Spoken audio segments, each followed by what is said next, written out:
بسم اللہ الرحمن الرحیم۔ شرح ابن عقیل کا چوتھا باب ہے معرب مبنی، سبق نمبر 8 میں خوش آمدید۔ آج کے اس سبق کے اندر ہم مبنی کی حرکات پڑھیں گے۔ عبارت دیکھ لیں، اصل میں اس میں جو الفیہ ابن مالک ہے اس کے 2 شعر ہیں اور اسی کی تھوڑی سی تشریح ہے جو کہ شرح ابن عقیل کی ہے۔ بڑا مختصر سا سبق ہے، عبارت پڑھتے ہیں، ترجمہ کرتے ہیں اور آخر میں اس کی تشریح کرتے ہیں۔ وَكُلُّ حَرْفٍ مُسْتَحِقٌ لِلْبِنَاءِ وَالْأَصْلُ فِي الْمَبْنِ أَنْ يَسْكُنَ وَمِنْهُ ذُو فَتْحٍ وَذُو كَسْرٍ وَضَمٍ كَأَيْنَ أَمْسِ حَيْثُ وَالسَّاكِنِ كَمْ۔ الحروف كلها مبنية إذ لا يعتورها ما تفتقر في دلالتها عليه إلى إعراب النحو أخذت من الدراهم فالتبعيض مستفاد من لفظ من بدون الإعراب والأصل في البناء يكون على السكون لأنه أخف من الحركة ولا يحرك المبني إلا لسبب كالتخلص من التقاء الساكنين وقد تكون الحركة فتحة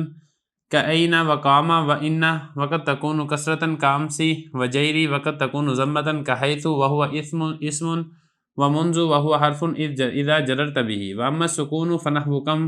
وإذرب وأجل وعلم مما مثلنا به أن البناء على الكسر والضم لا يكون في الفعل بل في الاسم والحرف وأن البناء على الفتح بالسكون يكون في الاسم والفعل والحرف۔ ترجمہ دیکھ لیں، اور ہر حرف وہ مستحق ہے مبنی ہونے کا، اور اصل مبنی میں یہ ہے کہ وہ ساکن ہوتا ہے، اور مبنی میں سے فتح والا، کسرہ والا اور ضمہ والا ہوتا ہے جیسا کہ اینا، امسی، حیثو، اور ساکن والا ہوتا ہے جیسا کہ کم۔ حروف تمام کے تمام مبنی ہیں اس لیے کہ اس کو پیش نہیں آتی ہیں وہ چیزیں کہ جو محتاج ہوتی ہیں مبنی پر دلالت کرنے میں اعراب کی طرف، جیسے کہ اخذت من الدراہم۔ اب یہ جو بازیت والا معنی ہے یہ فائدہ حاصل ہو رہا ہے لفظ من سے بغیر اعراب کے، اور اصل مبنی میں یہ ہے کہ وہ مبنی بر سکون ہوتا ہے اس لیے کہ ساکن یہ حرکت سے خفیف ہے، اور مبنی کو حرکت نہیں دی جاتی ہے مگر کسی سبب سے، جیسا کہ التقاء ساکنین سے چھٹکارا پانے کے لیے، اور کبھی حرکت فتح کی دی جاتی ہے جیسا کہ اینا اور کاما اور انا، اور کبھی کسرہ کی دی جاتی ہے جیسا کہ امسی اور جیری، اور کبھی ضمہ کی جیسا کہ حیثو، اور یہ اسم ہے، اور منذو، اور یہ حرف ہے جب آپ اس کے ذریعے سے جر دیں، اور مبنی بر سکون بھی ہوتا ہے جیسا کہ کم اور اضرب اور اجل۔ اور اس سے معلوم ہو گیا جو ہم نے مثالیں بیان کی ہے کہ مبنی علی الکسر اور ضم یہ نہیں ہوتا ہے فعل میں بلکہ اسم اور حرف میں ہوتا ہے، اور مبنی علی الفتح اور مبنی علی السکون یہ اسم اور فعل اور حرف میں ہوتا ہے۔ عبارت ہو گئی ہے، ترجمہ ہو گیا ہے، اب چلتے ہیں اس کی تشریح کی طرف۔ تو دیکھیں اس کے اندر 2 چیزیں ذکر کی گئی ہیں، ایک تو اس میں یہ ذکر کیے گئے تمام حروف یہ مبنی ہوتے ہیں، دوسری اس میں یہ ذکر کیا گیا کہ مبنی کا اعراب کیا ہے۔ تو بہرحال شرح ابن عقیل کی جو عبارت ہے اس کو پہلے حل کریں گے، اس کے بعد جو الفیہ ابن مالک کے اشارہ ہے ہم اس کو دیکھیں گے۔ پہلا مسئلہ حضرت نے یہ ذکر کیا کہ حروف تمام کے تمام مبنی ہوتے ہیں، یعنی اس میں یہ والی قسم نہیں ہے کہ جس طریقے سے بعض اسماء یہ مبنی ہوتے ہیں بعض معرب ہوتے ہیں، بعض افعال یہ مبنی ہوتے ہیں بعض معرب ہوتے ہیں۔ حرف کے اندر اس قسم کا کوئی کیس نہیں ہے، حرف تمام کے تمام مبنی ہوتے ہیں۔ کیوں؟ آگے وجہ بتا رہے ہیں، اس لیے کہ اس کو پیش نہیں آتی ہیں وہ چیزیں کہ جو محتاجی ہو معنی پر دلالت کرنے میں اعراب کی طرف۔ دیکھیں جو اسم ہیں اور افعال ہیں وہاں پہ مختلف معنی کے لیے مختلف اسماء اور مختلف افعال ہی آتے ہیں۔ مثال کے طور پہ کبھی فاعل ہونا بتایا جاتا ہے ایک اسم کا، کبھی مفعول ہونا بتایا جاتا ہے، کبھی اسی طریقے سے حال ہونا بتایا جاتا ہے، کبھی تمیز ہونا بتایا جاتا ہے، تو مختلف معنی اسماء کے اوپر وارد ہوتے ہیں۔ اسی طریقے سے مختلف معنی افعال کے اوپر وارد ہوتے ہیں، تو مختلف معانی کے اظہار کے لیے ہمیں ضرورت اور محتاجی ہوتی ہے کہ ہم اس کے اوپر مختلف قسم کے اعراب لے کر آئیں، ہم اس کے اوپر حالت رفع لے کر آئیں، ہم اس کے اوپر حالت نصبی لے کر آئیں، حالت جری یا پھر حالت جزمی لے کر آئیں۔ لیکن جو حرف ہے حرف ایک ہی معنی کے لیے استعمال ہوتا ہے، حرف کے اوپر چونکہ مختلف معنی وارد نہیں ہوتے ہیں لہذا حرف کو بھی مختلف معنی کے اظہار کے لیے مختلف قسم کے اعراب کی ضرورت نہیں ہوتی ہے۔ یہ فرمانے کہ لا یاتورہا پیش نہیں آتے ہیں حروف پر ماں وہ چیزیں کہ محتاج ہو اس کو دلالت کرنے میں اس پر، کس پر دلالت کرنے میں؟ ان معنی پر دلالت کرنے میں، الی اعراب، کس کی طرف؟ اعراب کی طرف۔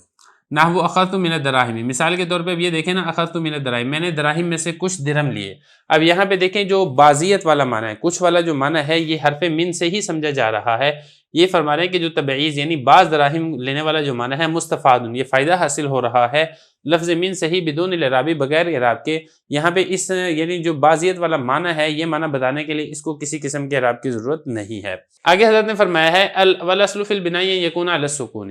مبنی میں اصل یہ ہے کہ مبنی بر سکون ہوتا ہے، مطلب یہ ہے کہ مبنی کے آخر میں آپ نے سکون یعنی جزم پڑھنا ہوتا ہے اور مبنی کو ساکن پڑھنا ہوتا ہے۔ اصل یہ ہے کیونکہ جو سکون ہے یا ساکن ہونا ہے یہ حرکت سے خفیف ہے، یعنی اس کو پڑھنا آسان ہوتا ہے بنسبت اس کے کہ آپ اس کے اوپر فتح پڑھتے ہیں، ضمہ پڑھتے ہیں یا کسرہ پڑھتے ہیں۔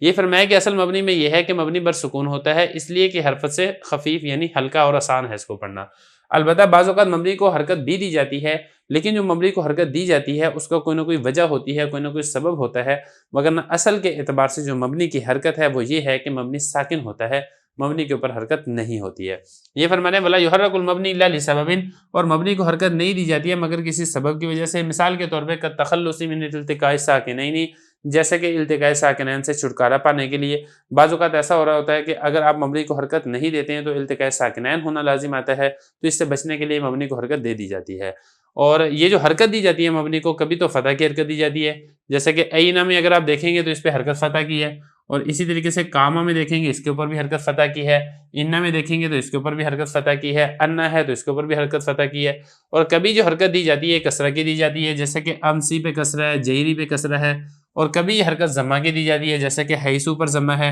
حیثو یہ اسم ہے، اور منذو اگر آپ اس کو حرف جر بناتے ہیں اور اس کے بعد والے اسم کو اس کے ذریعے سے جر دیتے ہیں تو پھر یہ حرف ہوگا، اور اس کے اوپر بھی یہاں پہ دیکھیں ضمہ آ رہا ہے۔ اور مبنی بر سکون، اس کی مثال کیا، اس کی مثال بھی حضرت دے رہے ہیں، جیسا کہ کم، اب یہ دیکھیں کم یہ مبنی ہے اور یہ ساکن آخر سے، یہ اسی طریقے سے اضرب یہ مبنی ہے اور آخر میں ساکن ہے، اجل یہ مبنی ہے اور آخر میں ساکن ہے۔ تو یہ والی حضرت نے مثالیں دی ہیں۔ تو حضرت فرما رہے ہیں کہ جو ہم نے یہاں پہ مثالیں دی ہیں کون کون سی، ایک ہم نے مثال یہ دی ہے اینا، کاما، انا، امسی، جیری، حیثو،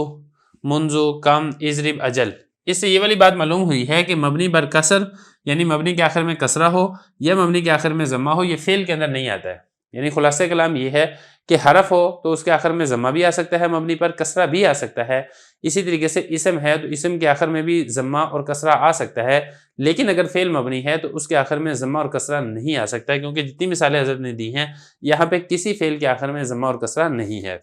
یہ فرما رہے ہیں بل فی الاسم والحرف، بلکہ اسم اور حرف کے آخر میں ضمہ اور کسرہ آتا ہے، البتہ یہ ہے کہ مبنی بر فتح یعنی مبنی ہو اور اس کے آخر میں فتح ہو، یا مبنی ہو اور آخر میں وہ ساکن ہو، یہ اسم میں بھی ہوتا ہے، یہ فعل میں بھی ہوتا ہے، یہ حرف میں بھی ہوتا ہے۔ بہرحال یہ شرح ابن عقیل کی عبارت ہے۔ اب یہاں پہ الفیہ ابن مالک کے اشعار دیکھ لیں، فرما رہے ہیں کہ کل حرفین، تمام حرف یہ مستحق ہیں مبنی ہونے کے، یعنی جتنے بھی حروف ہیں ان کا حق یہ ہے کہ وہ مبنی ہوں، اسی وجہ سے وہ مبنی ہوتے ہیں۔